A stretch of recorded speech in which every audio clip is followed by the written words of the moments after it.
ఏదైతే చంద్రబాబు నాయుడు పవన్ కళ్యాణ్ కూటమి నాయకులు తప్పుడు హామీల్ని ఇచ్చి ఎన్నికల ముందు నీకు 15,000 నీకు 15,000 నీకు 15,000 ఇంట్లో ఆడపిల్లలు ఉంటే 18 ఏళ్ళు దాటితే ఒక్కళ్ళుంటే 1,500 ఇద్దరుకుంటే 3,000 ముగ్గురుకుంటే 4,500 అని చెప్పని అబద్ధపు హామీలతో జగన్మోహన్ రెడ్డి గారి కంటే కూడా ఎక్కువ పథకాలు ఇస్తానని చెప్పని తప్పుడు హామీలు ఇచ్చి చంద్రబాబును గద్దెనెక్కాడు.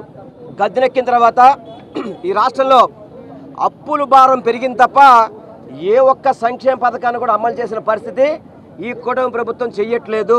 మహిళలను అయితే పూర్తిగా మోసం చేసింది. ఆడబిడ్డ అనేది కానివ్వండి, సిలిండర్ 3 గ్యాసులు ఇస్తా అని చెప్పని అరాకొరగా ఇవ్వడం కానివ్వండి, అదేవిధంగా మహిళలకు ఉచిత బస్సు అని చెప్పని 16 కేటగిరీలు ఉంటే దాంట్లో 5 కేటగిరీలకే పరిమితం చేసి మహిళలను అందరూ కూడా మోసం చేశాడు. యువతని ఉద్యోగాలు ఇస్తాను లేకపోతే నిరుద్యోగ వృత్తి ఇస్తా అని చెప్పని యువతను మోసం చేశాడు.